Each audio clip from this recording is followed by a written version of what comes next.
back to Plato, 380 BC in Athens, and he writes in passing of Atlantis, this highly structured society which he considers very advanced and so forth, and it offends the Greek gods and gets sunk in the ocean.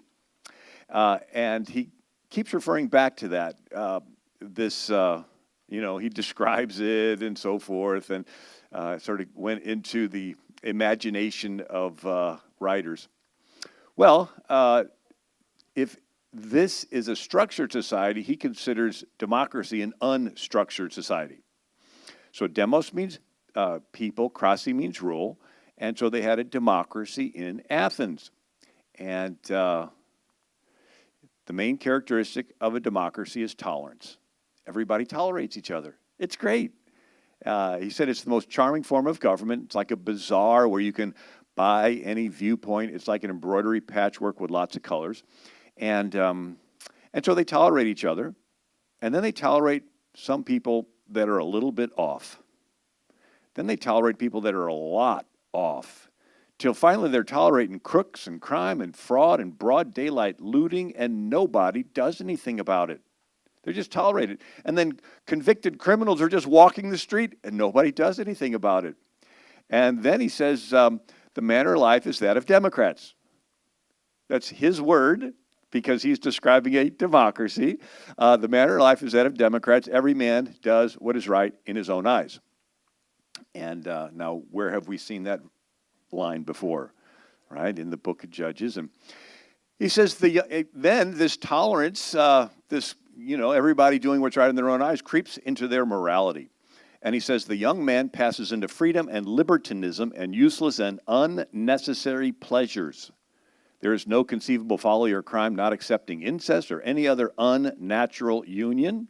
Yes, that's what he's talking about. He has parted company with all shame. And lo and behold, 1934, Oxford anthropologist named J.D. Unwin wrote a book titled Sex and Culture, in which he studied 80 civilizations over 5,000 years of history. And he found out that loosening of sexual restraints always leads to civilizational decline. And he actually, in this book, breaks it into 4 categories.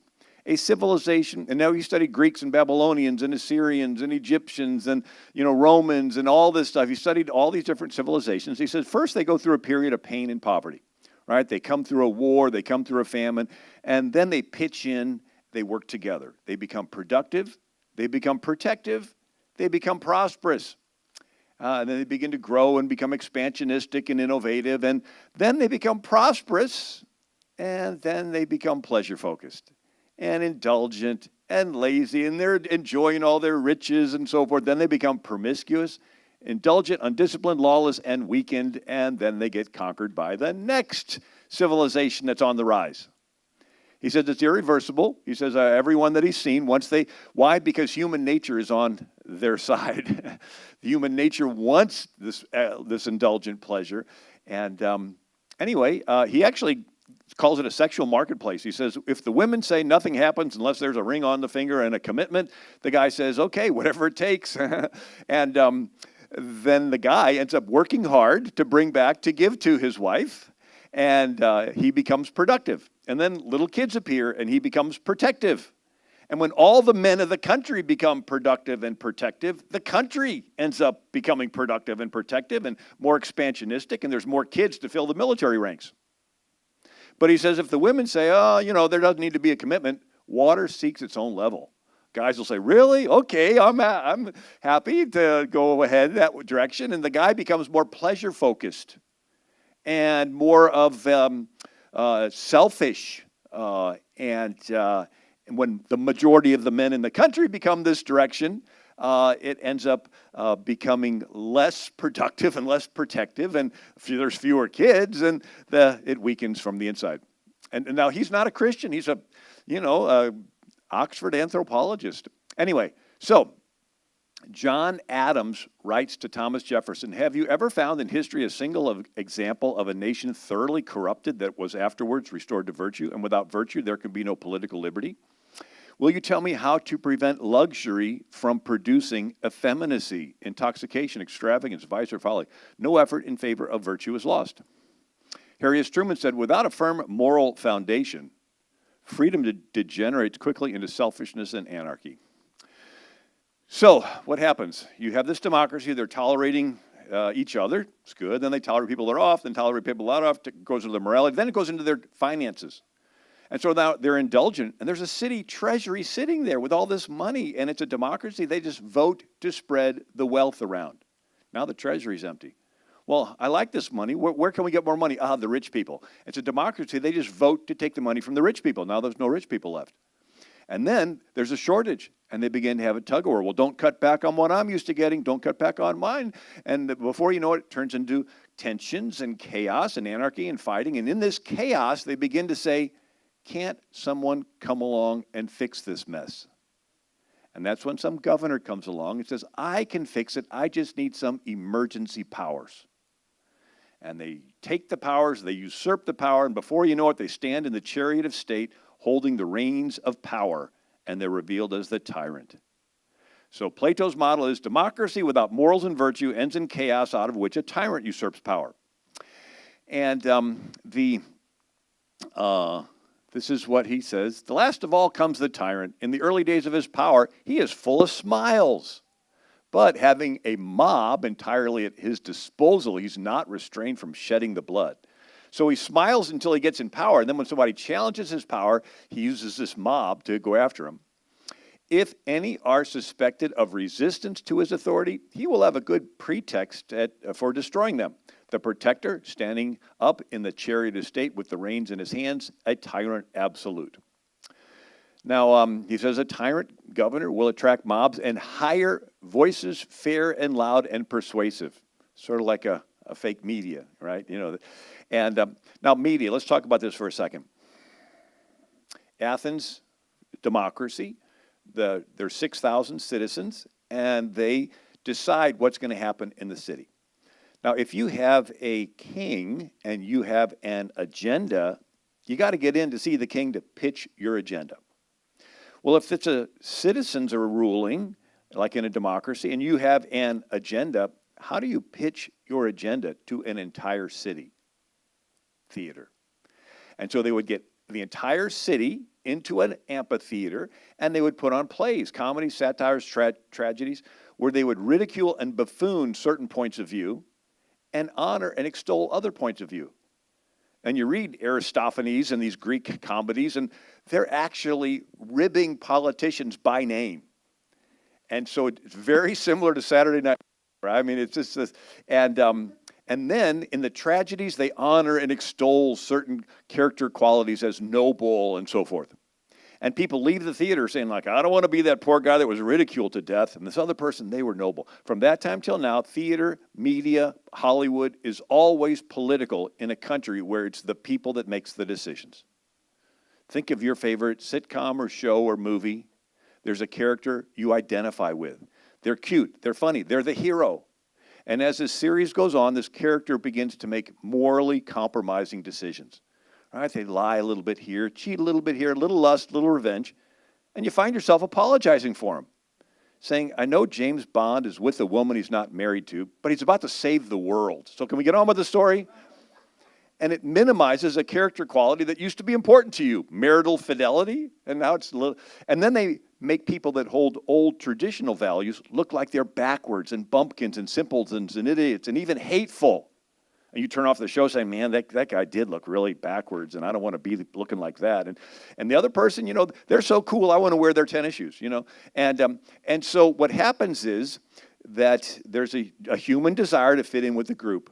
And when it's perceived that the group adopts certain values, you want to go along with that. And when something is ridiculed by the group, then you want to back away from that. Anyway, this is Greek theater. Plato says democracy is doomed to fail because it's based on people having virtue. And if you give people a choice between giving up their life or giving up their virtue, they will always give up their virtue to save their life. Now, I'll talk about ancient Israel. They attempted to rule themselves without a king, and they did for 400 years. Their experiment lasted a little longer because they had a big magnet in the sky called God. And people were virtuous because they were accountable to this God. Athens didn't have that. Athens had of fickle deities that by Plato's time, nobody really believed in anyway. So Plato said it's bound to fail. And then he said this, believe it or not, 380 BC. If a truly just man lived, let him die as he lived. I might add that the just man will be scourged, racked, bound, and will at last be crucified. He wrote that in 380 BC. Anyway, so Plato concluded that the best you can hope for is a nice tyrant. He called him a philosopher king. And he is the head of gold. And his administrator, military, deep state, political crony class, they are the arms and chest of silver. Together, they make up the ruling class. Everyone else is the abdomen of iron and bronze, and they are the ruled class. So now we're back to a structured society of a ruling class and a ruled class. Right? So Atlantis was this structured society. Democracy is unstructured, turns into chaos, and now we're going to get back to a structured society with a head of gold king, tyrant king, and then the military enforcers and deep state people, they're the arms and chest of silver, they're the ruling class. And then the people that are the peasants, they're the abdomen of iron and bronze, the ruled class. So that's socialism. So every major book that goes and does an expose or history on socialism goes back to Plato, goes back to this. So the ruling class, they're above the law. They're politically connected. They're supported by the commoners down below. They get favors. I mean, they can get their hair styled when nobody else can, right? And then the ruled class. They own no property. They have no families. The government decides who gets to have children, and the government takes the children from the parents, and the children are, quote unquote, socialized in government schools. Why? They learn how to give up their parents' values and just obey what the state tells them to obey and serve the ruling class. So Plato writes this. When the true philosopher kings are born in a state, they will set in order their own city. They will take possession of the children who will be unaffected by the habits of their parents. These they will train in their own habits and laws. And so if you think of it, you're a spirit, mind, and body. Your mind is like a super fancy computer. It's more than that, but it's at least that. And your body's like the computer case, which makes it silly for people to argue over what color the computer case is. Right? Red computers are better than green computers. It's like, really doesn't matter what color the computer case is. What matters is what software, what apps are running on the thing. Right? So it doesn't matter what color somebody's skin is, it's what behavioral software is loaded onto their brain. Is it the gospel software? Love your enemies, turn the other cheek, forgive. Or is it a selfish malware, spyware, corrupted files? So the battle for society is who gets to load the software on the next generation's brains. And anyway. Now, Plato says that the children are taught noble lies. He actually calls them noble lies. But the lies help him stay in power, and since the best you can hope for is a nice tyrant, it's okay for him to stay in power. Now, Plato, again, he lived 380 BC. Let's fast forward like almost 2,000 years. Columbus discovers America, and now there's new lands. And there is a writer in England named Sir Thomas More. And he writes The Island of Utopia. And it's a fictitious island off the coast of South America, supposedly discovered by Amerigo Vespucci. And the word utopia means nowhere. And the book is written as a dialogue with a traveler. And the traveler's name is Hythlodaeus, which means peddler of nonsense. And so he's referring back to the island of Atlantis. And it's, lo and behold, a perfectly organized society with a upper class rulers and lower class commoners. There's free health care, free identical clothing. Everyone lives in communistic welfare style living. They have shared identical 3-story public housing with no locks on any doors. They have common meals in monastic communal dining halls. There is no private property. All goods are stored in a communal warehouse. There are no taverns, no alehouses, no coffee houses, no places for private gatherings, no privacy. Everyone is tracked with an internal passport, And if you're caught traveling without your passport, it's a lifetime of slavery. The government decides everyone's careers. There are no families. The government decides who gets to have sex and who gets to have children, and then the government takes the children away from the parents. This is similar to China's one-child policy, where the government decides who gets to have kids. And Margaret Sanger, the founder of Planned Parenthood, said, "No woman shall have the legal right to bear a child without a permit." So, we went through Plato's structured society on the island of Atlantis, Sir Thomas More's structured society on the island of Utopia, and now let's skip forward to Sir Francis Bacon in 1626, and he writes The New Atlantis. So he's naming it New Atlantis, intentionally referring to Plato's Atlantis. And so on Sir Francis Bacon, this New Atlantis is a fictitious island in the South Pacific off the coast of Peru. And it is highly structured with a ruling class and a ruled class. A little more scientific, because the scientific revolution took place by this time, with Sir Isaac Newton discovering there's laws of gravity, laws of optics, laws of planetary motion, Robert Boyle discovering laws of pressure. And so, anyway, and the government dictates everyone's careers. And you work the career the government assigns to you for the rest of your life. Someone wrote a farce on this, Jonathan Swift's Gulliver's Travels. Right? Here's Gulliver washed up on this island, and he discovers it has a ruling class and a ruled class. And the ruling class is ridiculous, and all this, and everybody else just has to obey and so forth. And now why is this important? The Pilgrims. The Pilgrims were originally a company colony. Companies are interesting. There were no companies in the Middle Ages. It was a sin of usury to pay or receive interest. And so there were guilds, which were groups with 1,000 rules if you want to open up a shoe peddler shop in a town. But there were no companies. The Reformation happens, and the first companies are formed. First one in the Company of Merchant Adventurers in England in 1555. And they were going to go north of Russia to get over to China, and they freeze in the ice. A couple of them are rescued and taken to Ivan the Terrible, and they turn it into the Muscovy Company, but it doesn't make any money. And then the Dutch formed the Dutch East India Company.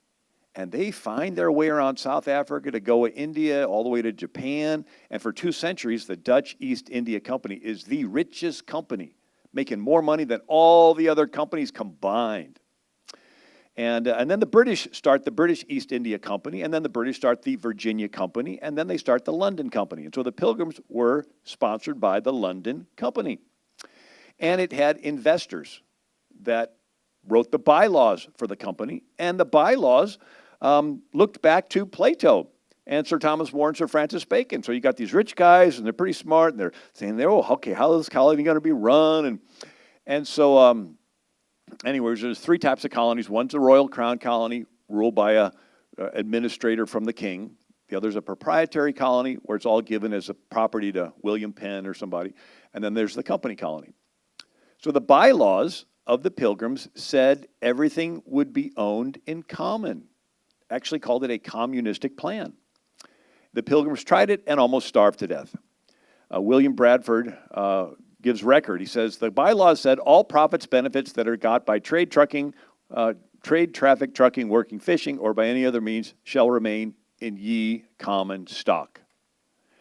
All are to have their meat, drink, apparel, and provisions out of ye common stock. And at the end of 7 years, ye capital and profits, the houses, lands, goods, and chattel will be equally divided betwixt adventurers, that's the name for the investor, and the planters. Bradford said, the failure of that experiment of communal service, which was tried for several years by good and honest men, proves the emptiness of the theory of Plato and others applauded by some of latter times. Here's the governor of the Pilgrims, William Bradford, in his History of the Plymouth Settlement, saying proves the emptiness of the theory of Plato. They knew that they were acting out this theory of Plato and this theory of Sir Thomas More and this theory of Sir Francis Bacon. And he says that the taking away of private property and possession of it in community would make a state happy and flourishing, as if they were wiser than God. For in this instance, community of property was found to breed much confusion, discontent, and retard much employment, which would have been to the general benefit and comfort. For the young men who were most able and fit for service objected to being forced to spend their time and strength in working for other men's wives and children without any recompense. The strong man or the resourceful man had no more share of food, clothes, etc., than the weak man who was not able to do a quarter of what the other could. This was thought injustice. The aged and graver men who were ranked and equalized in labor, food, clothes, etc., with the humbler and younger ones, thought it some indignity and disrespect to them. As for men's wives who were obliged to do service for other men, such as cooking, washing their clothes, etc., they considered it a kind of slavery, and many husbands would not brook it or allow it. And he goes on, let none argue that this is due to human failing rather than to this communistic plan of life in itself. I see, answering that all men have this failing in them, that God saw in his wisdom that another plan of life was fitter for them. So they began to consider how to raise more corn and obtain a better crop than they had done, so they might not continue to endure the misery of want. At length, after much debate, the governor, with the advice of the chief among them, allowed each man to plant corn for his own household. Wow, what a novel idea. And so every family was assigned a parcel of land according to the proportion of their number. This was very successful. It made all hands very industrious, so that much more corn was planted than otherwise would have been by any means the governor could devise, and saved him a great deal of trouble and gave far better satisfaction. The women now went willingly into the field and took their little ones with them to plant corn, while before they would allege weakness and inability, and to have compelled them would have been thought great tyranny and oppression. So, Plato, Sir Thomas More, Sir Francis Bacon, all theoretical. The Pilgrims tried to live it. They almost starved to death, and they scrapped it, and they gave everybody their own plot of land. So, any questions so far? Is this interesting? So the Pilgrims replaced it with a covenant form of government, and I'll explain that in a minute. A covenant is where people are committed to each other, but it's voluntary. You're not forcibly having to share. You're voluntarily committing to helping each other, and you get your rights directly from God, and you're personally accountable to God. So you're voluntarily nice to each other because you're aware you're accountable to God, not because the government. And they looked back to ancient Israel. And matter of fact, they taught Hebrew at Yale and Harvard. Now, this was interesting. So between the Reformation, 1517, and the Age of Enlightenment, which began in the early 1600s, you have a century where the scholars in Europe are not just thrilled that they can read the Bible in their own language. They focus on a particular part of the Bible, that first 400 years when Israel came out of Egypt, before they got King Saul.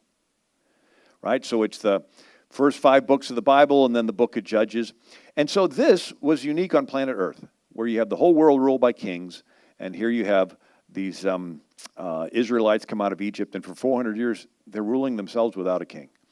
And how did this affected America's founders? Matter of fact, Harvard, which is in Massachusetts, had a president named Samuel Langford. And when the Constitution was written, it needed to be ratified by 9 states. And so there were 8 that had ratified it. The 9th was New Hampshire, and it was about to vote against it. And so Samuel Langdon, Harvard president, shows up and he gives an address titled, "The Republic of the Israelites, an Example to the American States." And so he said, instead of the 12 tribes of Israel, we may substitute the 13 states of the American Union and see this application plainly. After his address, they vote and they ratify it. So our U.S. Constitution went into effect after the sermon, "The Republic of the Israelites, an Example to the American States." So what was the Republic of the Israelites? It was that first 400-year period when Israel came out of Egypt, before they got King Saul, right? So here we are. They come out of Egypt, and since there is no king, everyone is equal. You see, if there's a king, if you're friends with the king, you're more equal. You're not friends with the king, you're less equal. You're an enemy of the king, you're dead. It's called treason, or you're a slave. And so in ancient Israel, there was no king, and the law specifically says there is no respect of persons in judgment. Rich or poor, everyone is to be treated the same, right? So this is, how many of you have studied this before? I don't want to be repeating myself. All right, have you studied ancient Israel's republic before? All right, well, let's go through it real quick. So ancient Israel was the first instance in world history of equality, right? Wherever you have a king, a pharaoh, a Caesar, a Kaiser, a sultan, if you're friends with the king, you're more equal. You're not friends with the king, you're less equal. You're an enemy of the king, you're dead. So ancient Israel was the beginning of the concept of equality. Ancient Israel came up with the idea of tolerance. There were strangers living amongst them, but they never felt compelled to force the stranger to convert and become an Israelite. Ancient Israel was the first place where there was private land ownership. How many of you like owning things, right? And so wherever there's a king, you never really own anything, right? It's always going to be conditional of you staying on the nice side of the king. You cross the king, he will take away your land and everything you own and kill you. Well, in ancient Israel, the land was permanently titled to each family. If they got in a pinch and sold the land, every 50 years the land reverted back to that family.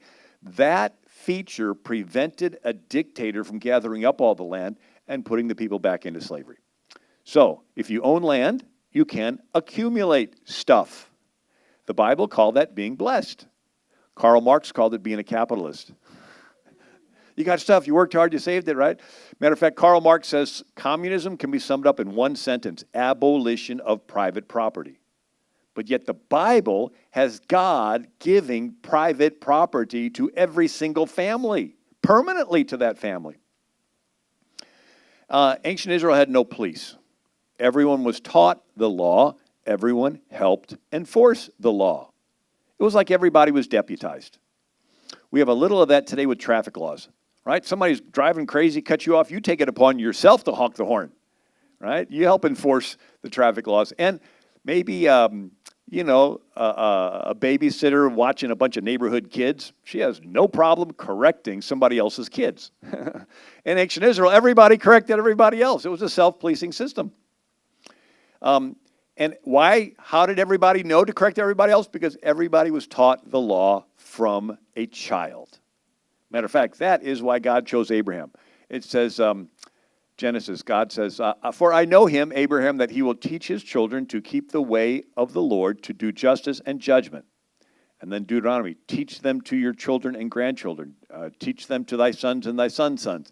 Teach them diligently to your children." So again, the battle is over who gets to load the software on the next generation's brains. God chose Abraham because he knew that Abraham would teach his children and the children's children and so forth. So in ancient Israel, every single child was taught the law so that they could all help enforce the law. Ancient Israel had no standing army. These are good points if you want to write these down, or when I get done, you can even take a picture of the screen. But ancient Israel had no standing army. Every man was automatically in the militia and armed with a sword upon their thigh, and they were ready at a moment's notice to defend their family and their community. Ancient Israel had no prisons. When Joseph was in Egypt, he was in prison for a couple years. Well, in ancient Israel, there were no prisons. When a crime was committed, you witness the crime, you get the accused, they bring him to the elders of the city, and they have the trial right then. And if it's a capital crime, you can run away to a city of refuge and wait for it. But it was immediate. And ancient Israel had a bureaucracy-free welfare system. What's that? Well, instead of remember in Egypt, people were selling their souls to the Pharaoh for a bag of grain? Well, in Israel, when somebody harvested their field, they left the gleanings, the corners of the field, for the poor people to pick through, like Ruth. This way, the poor were taken care of, and they did something to keep their dignity, right? But it was providing for the poor without some political leader collecting everything and doling it back out as favors to those that can help keep him in power, right? So it was, the poor were taken care of sort of on a cellular level, so to speak. Ancient Israel had a system of honesty. God hates unjust weights and measures. This became the basis for commerce. And ancient Israel got to choose their own leaders of their different tribes.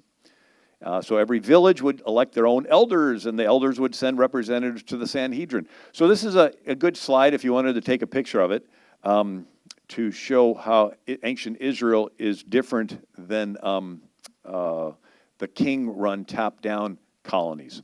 So anyway, so this is what Moses spake unto the children of Israel. How can I myself alone bear your burden? Take you wise men and understanding and known among your tribes, and I will make them rulers over you. So this was an election process in the tribe. You know the people that hate covetousness, that hate bribes, and so Moses says, you pick them and you bring them to me. So anyone in ancient Israel could be raised up into leadership. Gideon from a nobody family. Here's Deborah, a woman, becomes a national leader. Not because she's related to royalty. She simply knows the law. She's honest. The reputation spreads. People make their way all the way across the country for her to hear their case and tell them what the law says. Where else in the world at this time, where you have kings and emperors and pharaohs, where else in the world could a woman become a national leader who's not related to royalty? It's just her. So in ancient Israel, anyone could be raised up. So Harvard President Samuel Langdon says the Israelites may be considered as a pattern to the world in all ages of government on Republican principles. From abject slavery, a mere mob, to a well-regulated nation under laws far superior to what any other nation could boast. Think of it. They go from 400 years of slavery, they can't even read, and suddenly they get downloaded the most unique form of government the world has ever seen, so contrary of human nature. Right? Human nature is, the default setting for human nature is gangs. Right? A bully on the playground. Junior high girls get together and one of them is the diva of the clique. If you're her friend, you're in. If you're not, girls can be real cruel to each other, right? You're ostracized, you're out, right? The default setting is gangs. And with military advancements, these gangs can get bigger. And you got, Indian chiefs and gang leaders in the city and ultimately a king. So all king is, in a sense, is a glorified gang leader. Now, ancient Israel had a covenant form of government during this 400-year period with no king. And it was people getting their rights individually from God, not from a pharaoh. And we're all being nice to each other because we're accountable to this God. And so if you think of power as a spectrum, one side is total government, the other side is no government. Total government, power concentrates into the hands of a king. Like gravity, like a black hole, it concentrates, and the kings rule through fear. You do what the king says, or he kills you. And so if you're going to take power away from the king, the people need to have virtue. That's what Plato said, right? And so that means everybody in ancient Israel had to be taught the law. And I thought of a way of explaining this. How many of you have iPhones or a phone with a GPS on it, And so think of your iPhone, and you have the GPS. It knows exactly where you're at. And it can tell you, turn left 50 yards ahead. Imagine if there was a behavioral app that could tell you how to act in real time, right? I see you looking at that other table. Don't steal that. Oh, I see you. Don't lose your temper at that person, right? Don't hold it, right? And so think of the law as a behavioral app, and the Levites were the computer geeks that help you to download this thing. It's like, well, now where do you go? I go to Apple Store, Google Play, press this button here, press this button here. Here's the settings. You go to this, right? And so everybody has a copy of the law memorized on their heart, the Ten Commandments. From little kids, everybody's got it. But why would you follow it? what would motivate you to follow an internal moral? Ancient Israel had the key ingredient. There is a God who is watching everyone. He wants you to be fair, and he's going to hold you accountable in the future. So you're about to steal. Nobody's around. You know you can get away with it. And then you think, God is watching me. He wants me to be fair. He's going to hold me accountable in the future. Maybe I should hesitate stealing. And so it creates something in your head called a conscience. If everybody in the country seriously really does believe this, you can maintain complete order, complete safety, security for life and property. Women can go anywhere without fear, right? And anyway, but if you get rid of this God, all you got is a bunch of rules that some old men made up. Why follow them? Some will out of habit as long as it's socially acceptable, like Plato said, you know.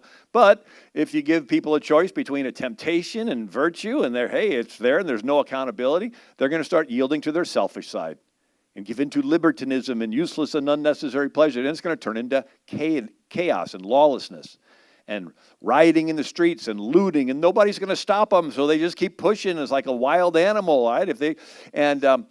Out of this chaos, people say, well, we need someone to come along and restore order. And what happened with ancient Israel? So the high priest, the main guy that's supposed to be teaching the law, his own sons are sleeping with women in the very tent where the Ark of the Covenant is, right? And then you have the story of a Levite in the book of Judges with a silver graven image in the house of a guy named Micah, and the tribe of Dan comes along and steals the graven image and has this Levite come along, and they tell him, you can be a priest to our whole tribe. And you're reading the story, scratching your head thinking, what's this Levite doing with a graven image? Like, isn't that one of the commandments? You're not supposed to have graven images? So it shows that the Levites weren't following the law, much less teaching it. And then the terrible story of a Levite with a concubine. The law says the Levite is to marry a virgin of his own tribe. Here he is with the woman he's not even married to. And they're traveling, and they're in a house surrounded by sodomites. Something about that behavior, right? This giving in to useless and unnecessary pleasures, even incest and unnatural union, as Plato said, this casting off of moral restraints, this abandonment to passion, and they're not content with doing it on their own. They want to force it on other people, and they're banging on the door, and they rape the poor girl to death. And by the time you're grossed out with the story, you read this line, every man did that which was right in their own eyes. Why?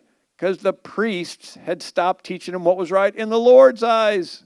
They lost the awareness and fear of God. They lost the knowledge of the law. All they had left was their selfish, raw human passion.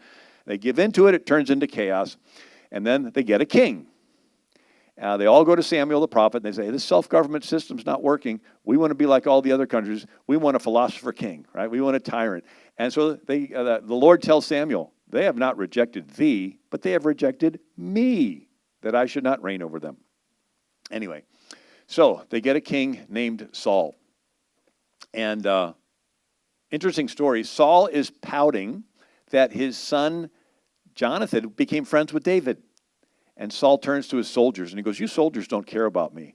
And one of them, Doeg the Edomite, says, King, I care. I saw David go to this city called Nob. The priests there gave him some bread, and they gave him the sword of Goliath that was stored there. And Saul says, bring those priests to me. They come, he turns to his men and says, kill them. The men hesitate. Doeg the Edomite says, I'll kill him, goes out there and kills them all. What just happened? The soldiers had been operating under the old system where every single person is accountable to God to follow the law. And the law says you need 2 or more witnesses before you condemn someone to death. There is only one witness, Doeg. So they're like, okay, you're telling me to kill. I'm supposed to have 2 witnesses. There's one, and I'm personally accountable to God. They're like, this does not compute, you know. They're hesitating. They still have a conscience. Doeg says, King, I'm going to surrender my conscience to you. You tell me to kill, I'll kill. You tell me it's okay to kill the baby in the womb, fine. Tell me there's no more male and female, fine. You know, tell me that the color yellow is now verboten. You know, okay, fine. You tell me not to, eat peanuts anymore. Fine. Whatever you tell me, whatever you tell me, whatever you tell me. Right? You surrender to the state. When Nebuchadnezzar blows his trumpets, you bow to his statue. He doesn't care if you understand his statue. He doesn't care if you have a warm feeling in your heart for the statute. You just throw away your morals and your faith and your belief and just go along with the state. Anyway, so how, now we've seen democracy without morals and virtue ends in chaos, out of which a tyrant arises. Now, this is a normal thing, but there are some people that say, hey, let's speed it along. Let's hurry up and cause chaos. And let's sow discord. And so this is Proverbs 6, where it says, 6 things the Lord hates, yea, 7 are an abomination, proud look, lying tongue, hand swift to shedding innocent blood, and he that soweth discord amongst the brethren. So we're going to look at this for a second. Gideon had an illegitimate son named Abimelech. And he went to the town of Shechem. And he went and said to the people in Shechem, is it better for you that all the sons of Gideon reign over you? Remember also that I am your bone and your flesh. So this is the first instance of race politics. Right? Hey, I'm the same flesh as you. Look, hey, I'm one of you guys. Don't look at whether I'm a good ruler or not. Hey, I'm just one of you. And and his brethren spake of him in the ears of all the men of Shechem with these words. And their hearts inclined to follow Abimelech, for they said, he is our brother. So Abimelech took money from the treasury of the pagan temple to hire protesters, agitators, rioters, to commit violence and kill all of his half-brothers. So it says, and they gave him 70 pieces of silver out of the house of Baal-berith, wherewith Abimelech hired vain and worthless persons which followed him. And he went unto his father's house at Ophrah and slew his brethren. So he's hiring rioters. And so it kills them all. And then the men of Shechem made Abimelech king. So this Hebrew Republic experiment is temporarily over because he makes himself king. And now it's sort of interesting. Once he's firmly in power, the people of Shechem begin to criticize him. And what does he do? He goes to Shechem and he kills them all. And it says, Abimelech fought against the city of Shechem and slew the people. And all the men of the tower of Shechem entered into a hold of the house of the god Baal-berith, the same temple where he took the 70 pieces of silver out of. And Abimelech set the hold on fire so that all the men of the tower of Shechem died, and also about 1,000 men and women. So, this is the model, right? A tyrant will take money, buy a bunch of rioters to put him in power. Once he's in power, he kills the very people that put him in. And so he was a king for a couple years until someone threw a millstone over the wall and killed him. Anyway, so we're going to see this theme again with Machiavelli. So Machiavelli lived 500 years ago in Italy. Italy was not Italy. It was a bunch of city-states. Venice, Genoa, Naples, Florence, Siena, and they all fought. And Machiavelli thought if one prince could control all of these city-states, it would stop the infighting.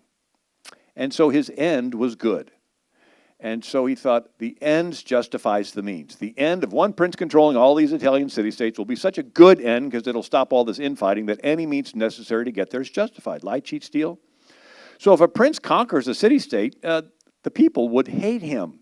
But if the prince pays criminals, takes money from the house of Baal-berith, hires vain, pays criminals to riot and kill and smash windows and set things on fire, the people will cry out for help. This prince can come in and dispatch with the very people that he paid to cause the rioting. Nobody will know the better for it, and everyone will praise the prince as a hero.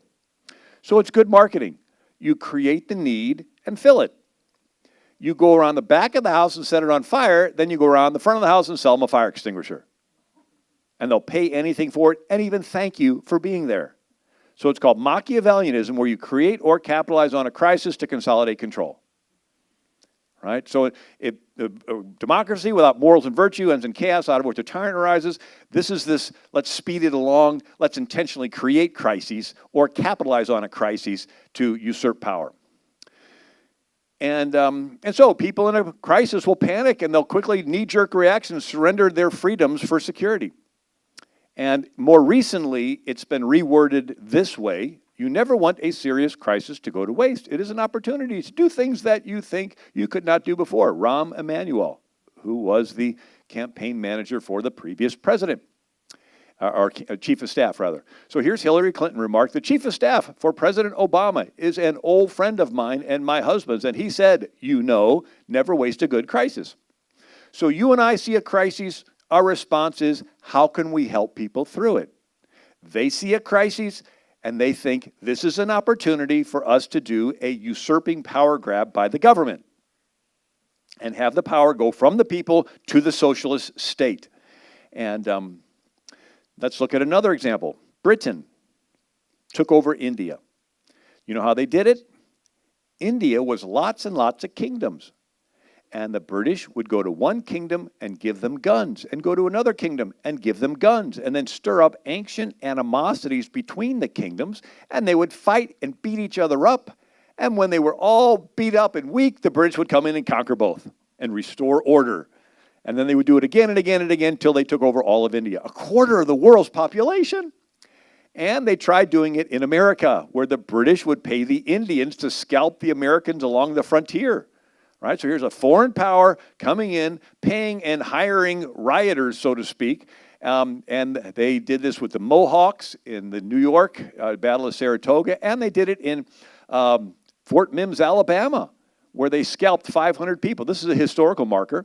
It says, here, the Creek Indian War, 1813 and 14, took place, the most brutal massacre in American history. Indians took the fort with heavy loss, then killed all but about 36 of the some 550 in the fort.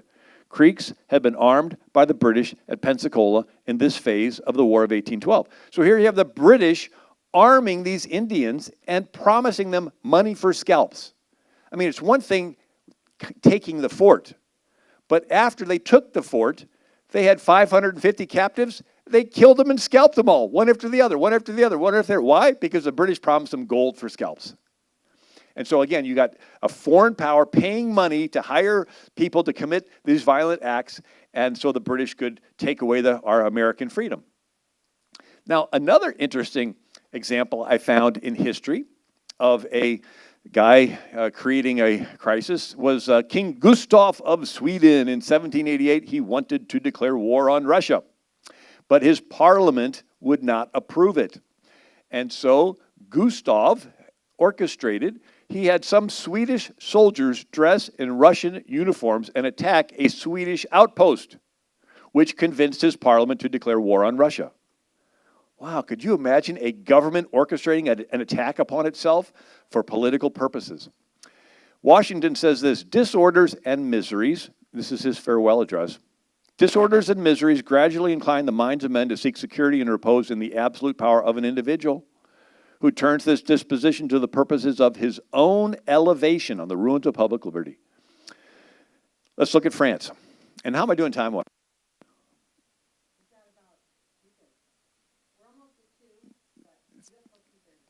All right. So let's look at France, the French Revolution, and we'll see this model play out again.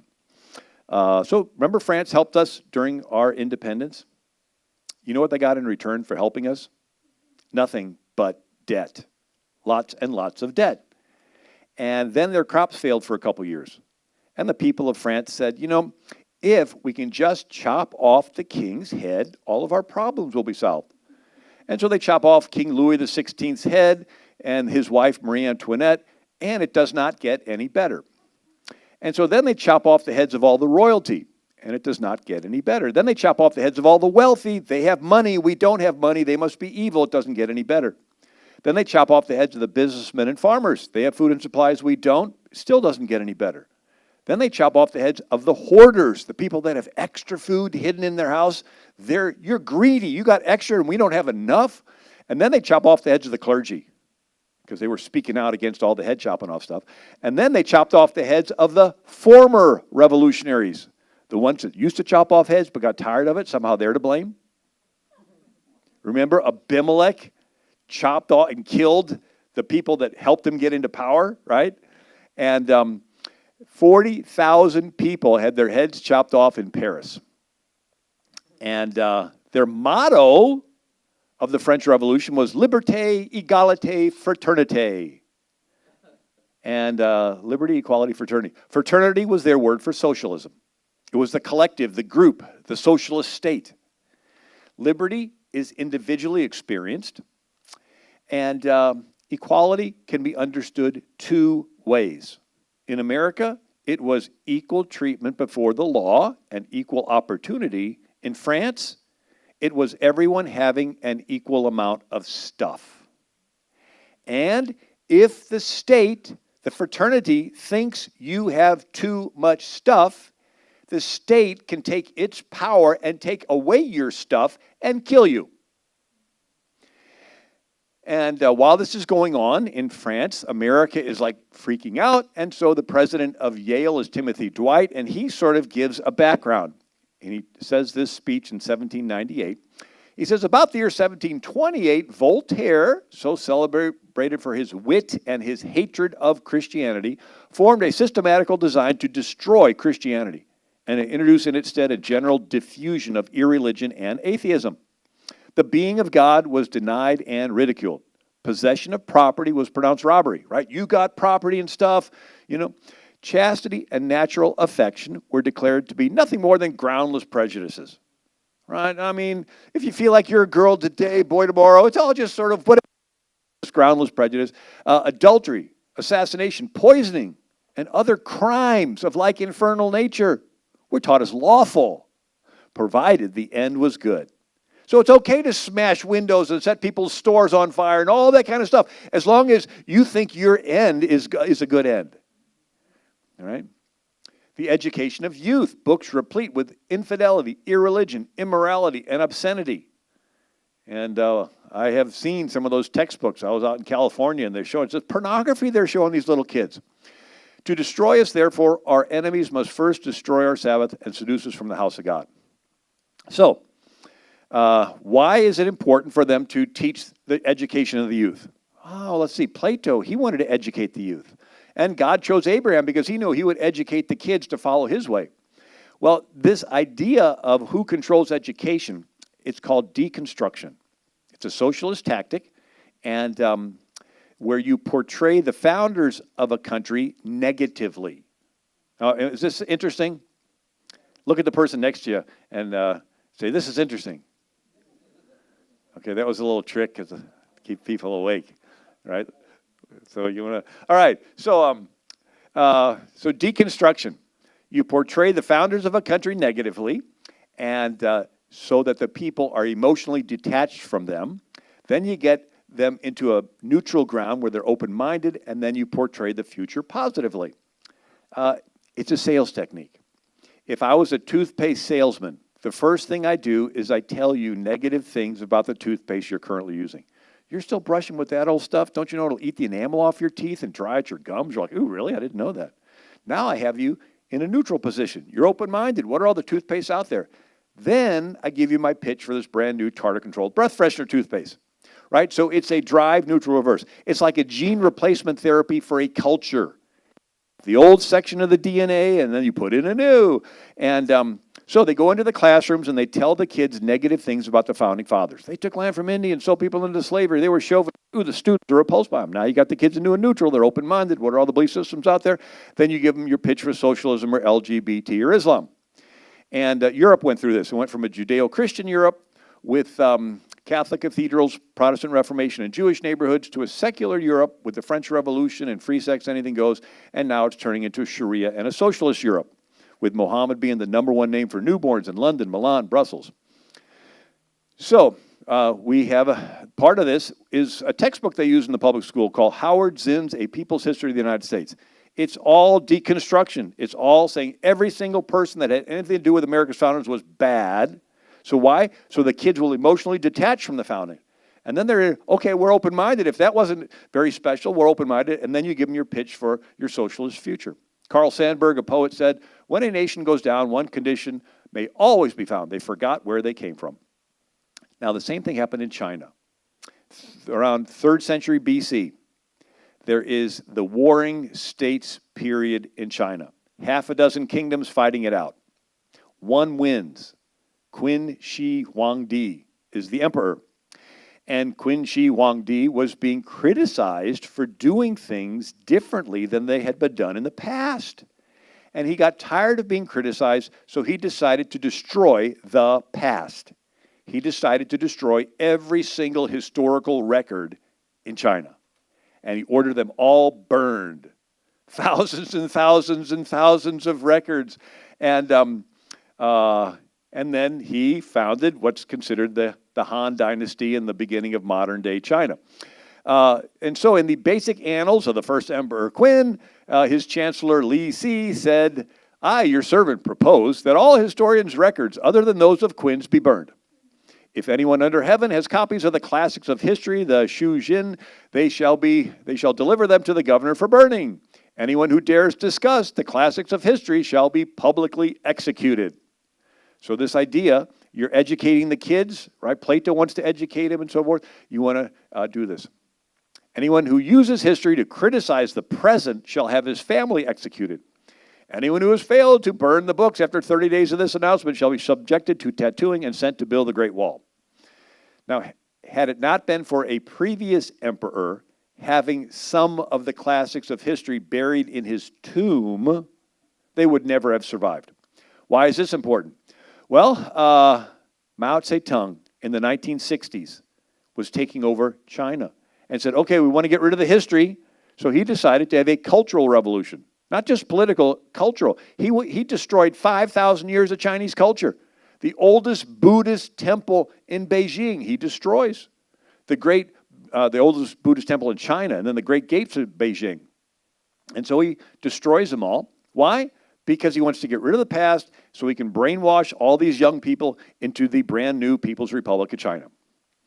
Pol Pot did the same thing in Cambodia, the Khmer Rouge. He made 1975 the new year zero and said everything prior to that was irrelevant, and he killed anybody that wore glasses. If you wore glasses, you could read. If you read, you knew the history. So 2 days ago, I spoke in Des Moines, Iowa, and one of the speakers they had before me was a woman that was raised in Cambodia, and her name was Ngu Alans, and Ngu is spelled N-G-U, but she said how she was 5 years old, and into the town came the trucks with all these soldiers, and they were all young people who were disillusioned with the way the country was running, and they came out and they rounded everybody up and they started randomly killing people. And it's called the Killing Fields. And she was separated from her family, and they were hiding, and they were like trying to live off of little scraps and everything. And then she said she was put into a re-education camp. And they would make the students snitch. They would say, who do you think's disloyal to the government? And if they didn't snitch on somebody, they would get killed. And so they would snitch on somebody. And she says, we knew that the person was innocent. They'd immediately take the person they snitched on out and kill them. And it happened again and again. And she said, she said they all lived in fear. And anyway, Muslims do the same thing. Whenever fundamentalist Muslims conquer a country, they destroy the history. One of the famous ones was Caliph Umar conquered Alexandria, Egypt, where they had the oldest library in the world. And they brought the books to Caliph Umar and said, what should we do with these? He said, every book that does not agree with the Quran, destroy, and every book that does agree with the Quran is redundant, so destroy them all. It took 6 months to burn them all. But it's this idea you get rid of the history so that you can brainwash them into the new future. Anyway, so the French Revolution did this. They tore down statues. One of them was good King Henry IV, because he helped try to patch up the Catholics and the Protestants in the 1500s. They tore his statue down. They wanted to erase Christian heritage, and religious monuments were destroyed. Graves were desecrated, like St. Genevieve, the young woman that got all of Paris to fast and pray in the year 450, so Attila the Hun skipped sacking Paris. They dug up her bones and trashed them during the French Revolution. Church meetings were prohibited. Could you imagine the government prohibiting church meetings? And churches closed, Christian schools closed, church education outlawed, no public or private worship. Crosses were forbidden. They were called offensive. And Robespierre, the head of the French government, called the Committee on Public Safety, He gave an address titled Terror Justified, said it's okay for the government to commit terror on their own people because they'll cause the people to get scared and panic, and they'll give up their beliefs and they'll embrace the secular government. Sort of like a cowboy rounding up cattle. You shoot the gun and scare the cattle and they all go into the pen, you know. And so this idea of priests and ministers, those who harbored them, were executed on sight. A similar thing happened in Mexico in 1917 with President Calles. There's a rural country area called the Vendée, and they were hundreds of miles away from Paris. They thought they were safe. Well, lo and behold, Paris sends its army to the Vendée and kills 300,000 men, women, and children, considered the first modern genocide. So the French Revolution is the model for every single socialist revolution, where you tear down the old order, tear it down, kill it, destroy it, and then think something good's going to come out of it. Well, what? And Robespierre even put a prostitute in Notre Dame Cathedral, covered her with a sheet, said, "This is the goddess of reason, let's worship her." And they did not want done in the year of the Lord because it went back to the Bible, all right? It went back to Jesus' birth. So they made 1792 the New Year 1. Sort of like Pol Pot made 1975 the New Year 0. And they didn't want a 7-day week because it went back to the Bible, so they came up with a 10-day week called a decade week. Each day had 10 hours. Each hour had 100 minutes. Each minute had 100 seconds. They said 10 was the number of man because you count with 10 fingers. And so they called it the metric system. Maybe that's why I never really liked the metric system. Anyway, so since there is no God, the state decides what's right and wrong. And it turns into a power grab. If you help the state get power, you're good. If you don't help, then you're bad. And so democracy without morals and virtue ends in chaos, out of which a tyrant arises. That's what happened. They got a tyrant named Napoleon, right? So they have this democracy, liberté, equality, fraternity, it's all wonderful, but it turns into debauchery, turns into chaos and lawlessness and random killings of everybody. And out of that chaos, you have somebody usurp power as a dictator named Napoleon. And so he conquers across Europe, and 6 million people die. Afterwards, the king of Prussia said, we can't get conquered that easy again. We need to strengthen our state. So Germany was not Germany. It was a bunch of kingdoms, Saxony, Bavaria, Prussia.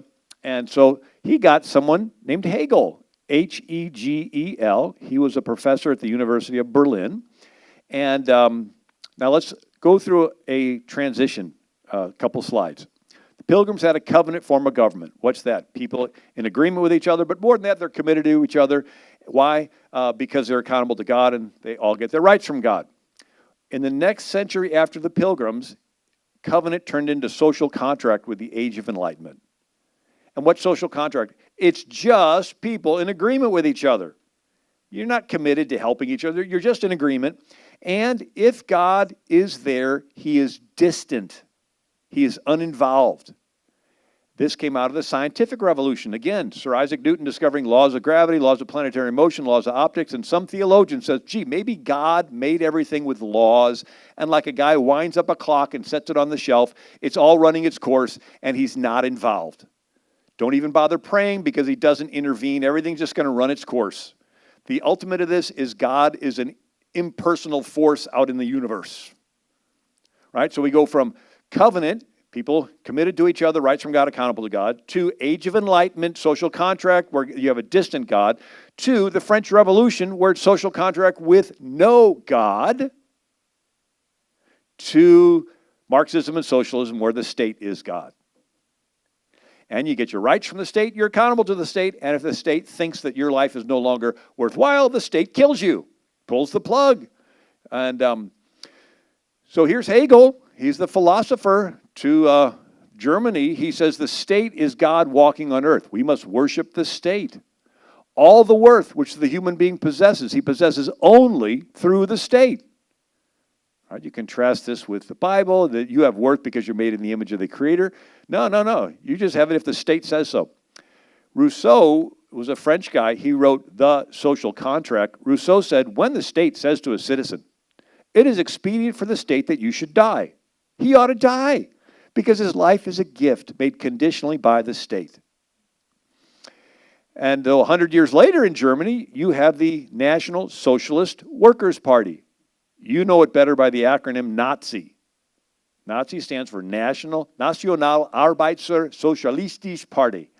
And it says, Nazi Ministry of Justice authorized physicians to end the sufferings of incurable patients. No life still valuable to the state will be wantonly destroyed. Oh, yeah, as long as you... Now, here's Pol Pot, who was the communist leader in Cambodia. What's the difference between communism and socialism? Lenin said, socialism is the transition phase from capitalism to communism.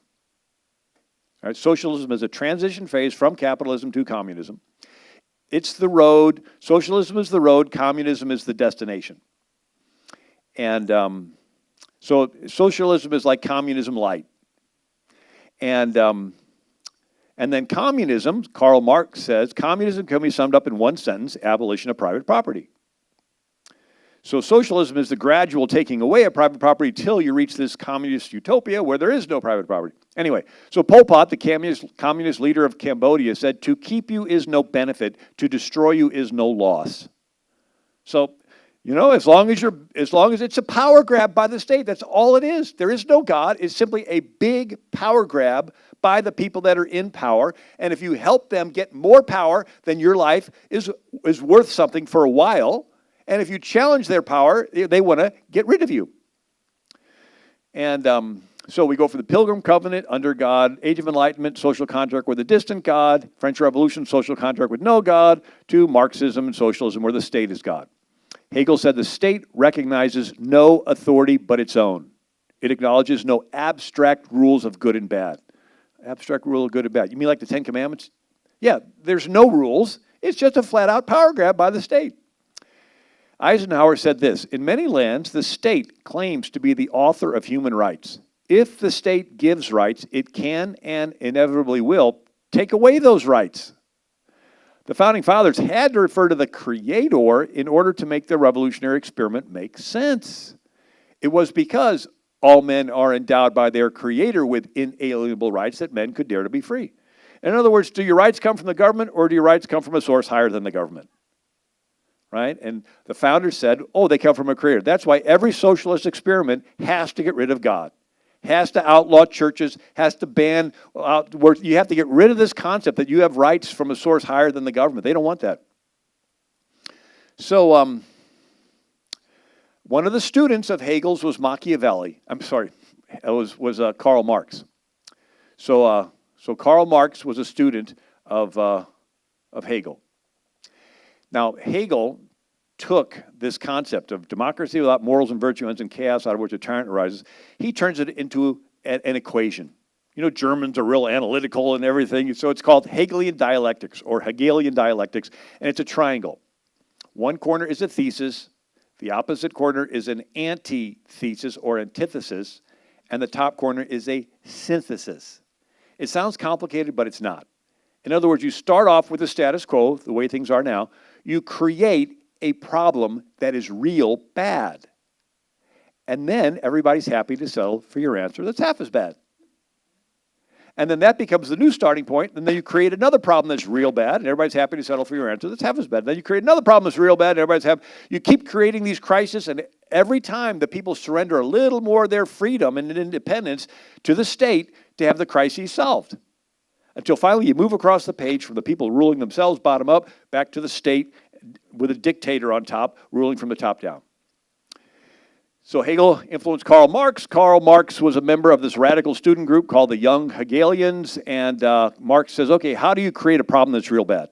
You send in agitators, agent provocateurs, community organizers, labor organizers. Their job is to find people with grievances, stir them up to riot and protest, and have enough violence so that people panic, and in the knee-jerk reaction, they'll surrender all their freedoms to some tyrant philosopher king that promises to restore order, and 45 countries fell to communist dictators this way. And so you're basically tempting the population to break the 9th and 10th commandments. Thou shalt not covet, thou shalt not, so forth. Now, it works best if the people you're trying to stir up are not Christian. If you go to a Christian populace and they're hurting, they'll just forgive and they'll, suffer and, give it to the Lord. But if you get rid of Christian faith, then all you got is raw human passion and lust, and some religions are predisposed toward rioting. And so you bring in a lot of immigrants from those countries. And so Karl Marx, you organize the proletariat against the bourgeois. You organize the poor against the rich. You organize the blacks against the whites, Catholics against the Protestants, Muslims against the Christians, Hutus against the Tutsis in the Congo and Rwanda. You really don't care who the two sides are, and you really don't care what the issues are. Your goal is to get rid of patriotism, break people into subgroups, pit them against each other. Sort of like the British when they took over India, give guns to one kingdom, give guns to another kingdom, pit them against each other, they beat each other up, and then the government comes in and takes all of them. And again, he that soweth discord amongst the brethren, that's the strategy. Castro said when he took over Cuba, the revolution needs the enemy. The proletariat, which is the working class, does not flee from the enemy, it needs the enemy. The revolutionary needs his antithesis, which is the counter-revolutionary. If enemies were lacking, they had to be fabricated. So how can you organize people to riot unless you have them to riot against something?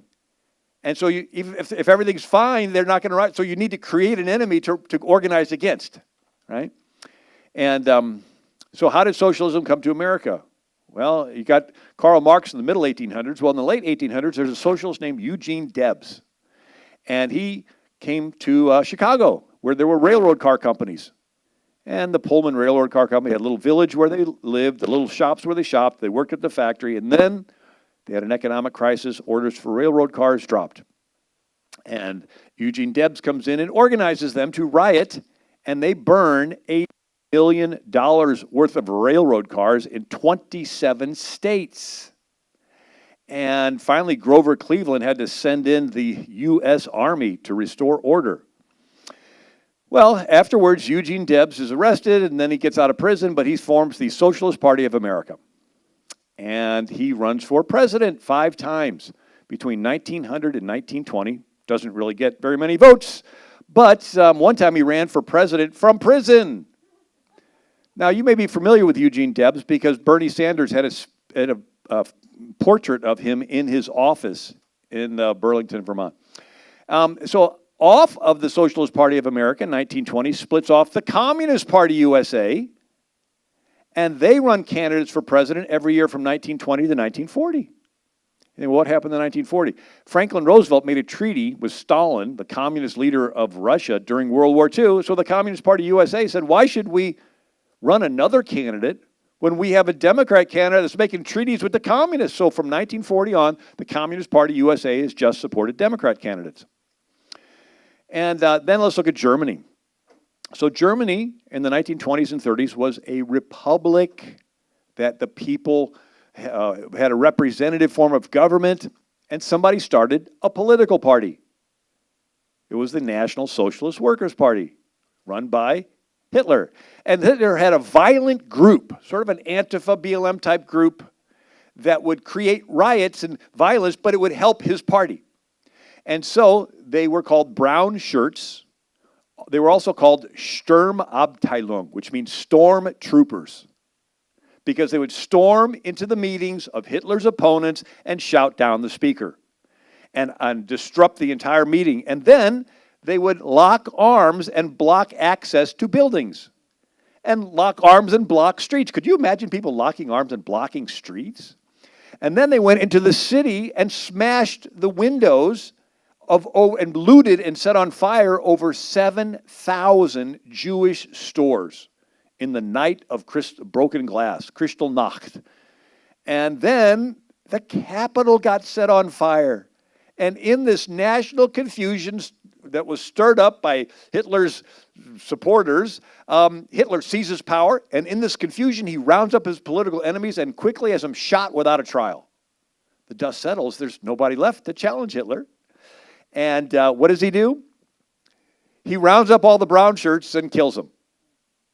Right? Ernst Röhm, a radical homosexual who was leading the brown shirts, was Hitler's most trusted friend. And here it says, Hitler puts most trusted friend before firing squad. So just like Abimelech killed all these people of Shechem that helped him get into power, just like the French Revolution killed off the former revolutionaries, right?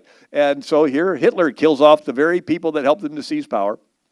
And now we're getting a little closer to home.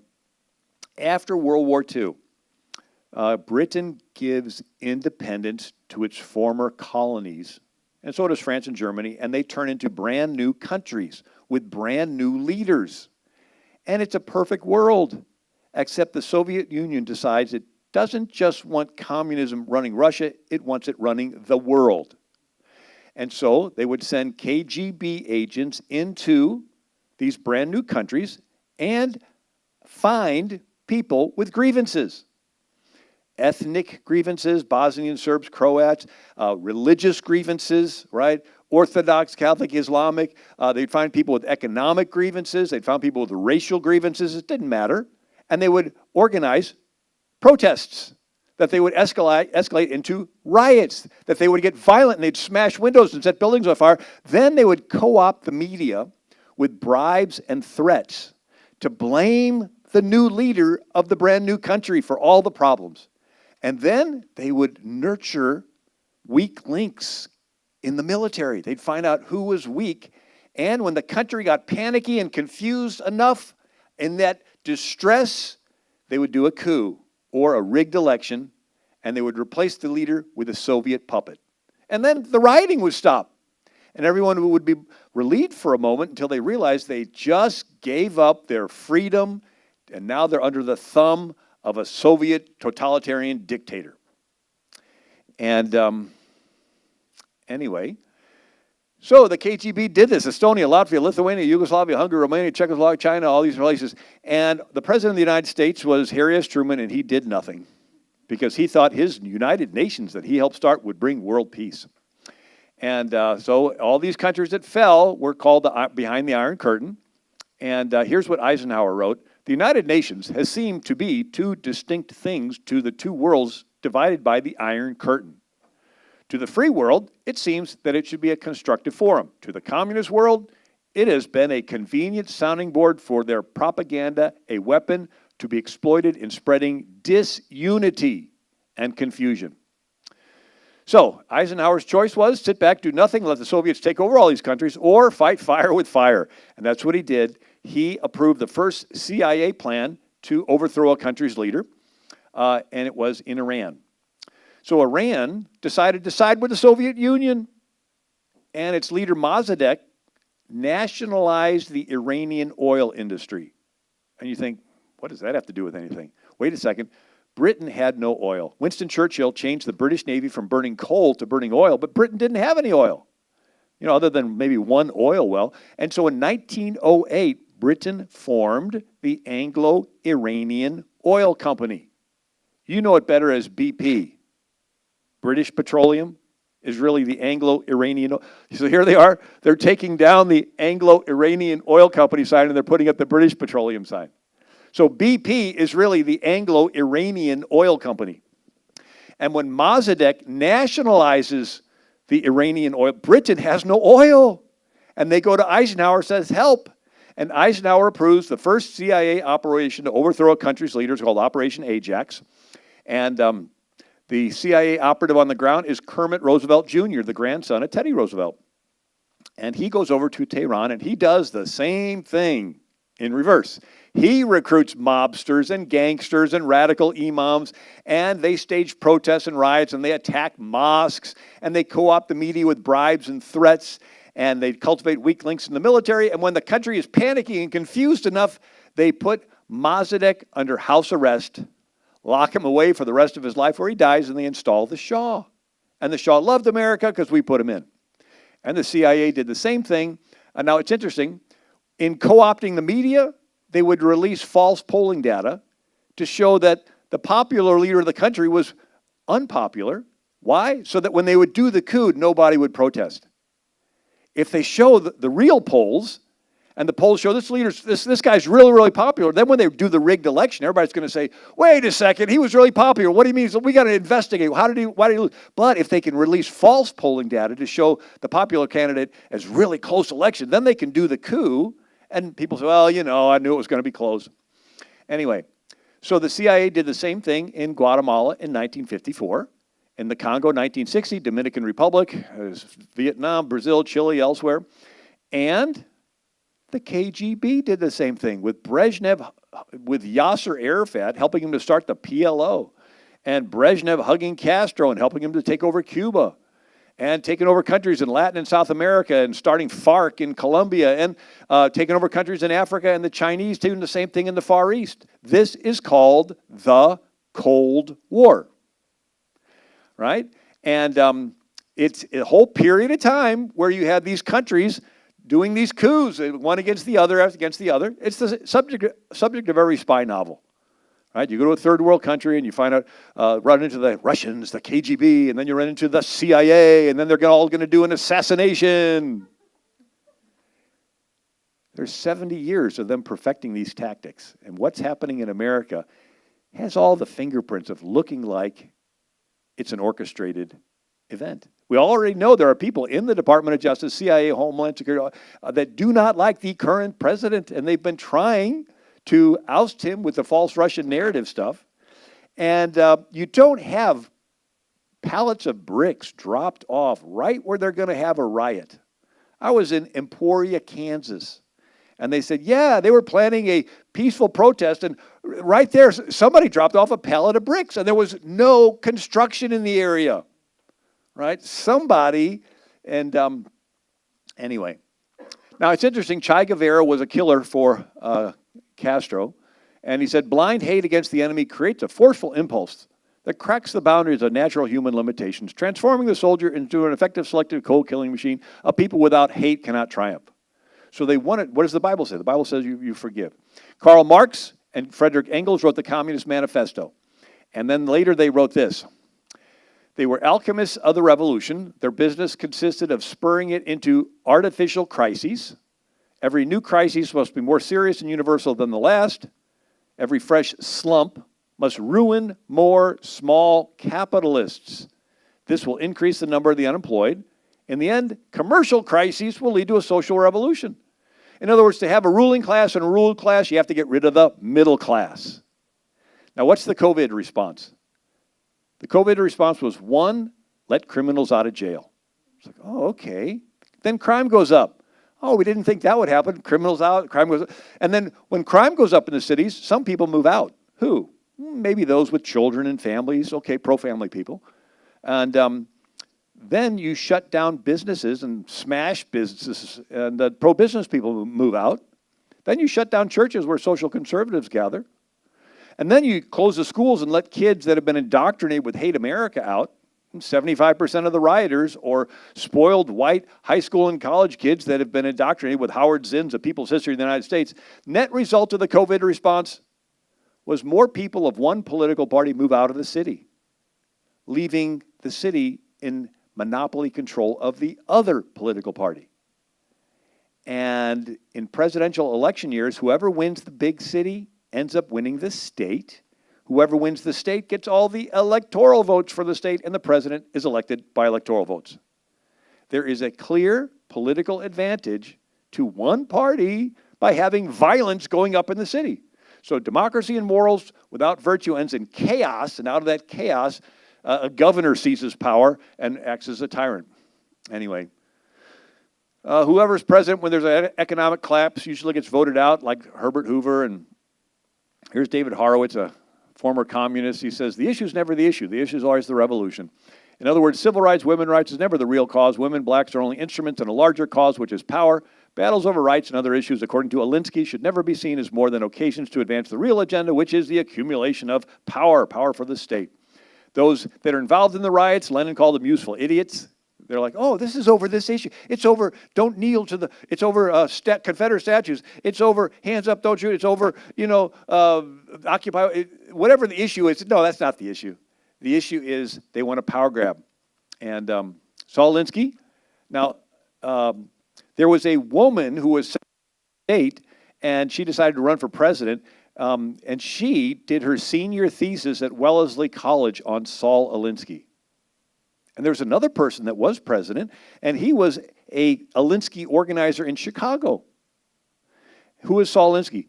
He rode around with Al Capone's hitmen, right? Al Capone, hitmen in Chicago, Frank Nitti.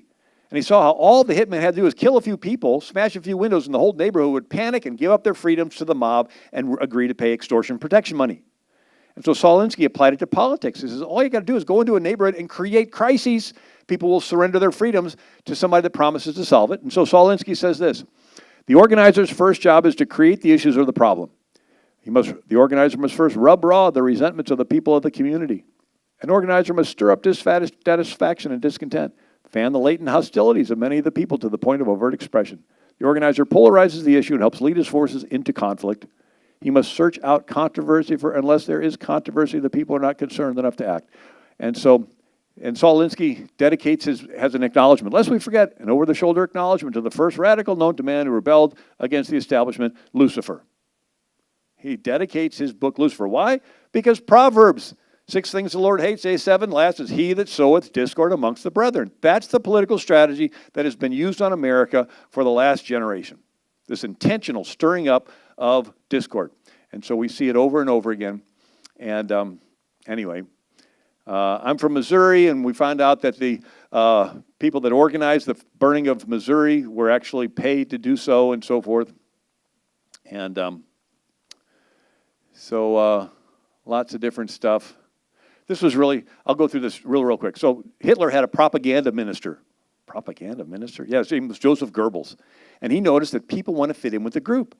And so he would orchestrate these big events where everybody begins to give the Hitler salute. And what happened was the people feel pressured to comply. So afterwards, this was studied. It's called the Solomon Asch Conformity Experiment. Solomon Asch Conformity Experiment. And they would put 8 students in a room. They put 2 cards on the desk. And 7 of them were paid actors. 1 was an unsuspecting student. And the cards, one was 1 line, the other had 3 lines. And they'd start with these kids, and they'd go around the room, and all the paid actors would say that the shorter line was equal to the other line. And by the time it got around to the 8th naive participant, 30% of them would change their views to fit in with the group. And so this idea of fitting with the group has been put into, politics. Now it's all online. So people want to fit in with the group. They want to be liked. They don't want to be unfriended. And so they manipulate that desire to want to fit in with the group with Google searches. So you do a Google search on a kid. They have algorithms that'll pull up all the positive results on one, all the negative ones on the other. And what happens is you want to fit in, so you'll change your views. And most elections are won by a small amount. So if they can switch just a few votes, they can swing an election. And so it's this idea of wanting to fit in with the group. Anyway, so there's more there, but I don't have time for it all. So the last thought is that, so in times of crises, people let go of their freedoms. Yeah, but it's also in times of crises that people turn to Christ. And it's also in times of crises that leaders are raised up. So what are the stories we love best in the Bible?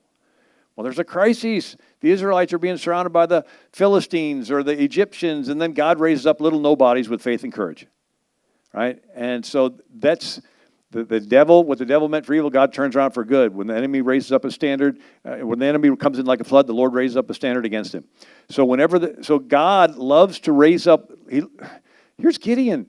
There's 100,000 Midianites, only 30,000 Israelites, and God said, too many. Tell everyone that's scared to go home.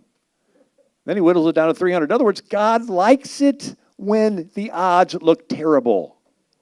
And then he raises up a little nobody with faith and courage to do big things. So out of the 6,000 years of world history, the good Lord decided for you to be alive right now. He knows every dirty backroom deal that everybody's planning. And he knows all of what's happening. And he had you born right now. And he thinks you've got what it takes. And he's given you his word. He's given you his spirit. He's given you great professors and teachers, given you a great church. And it's like he's slapping you on the back and says, it's your turn, get in the game. So this is an exciting time to be alive. And greater is he that's in you than he that's in the world. Anyway, I'll end with that. Thank you so much.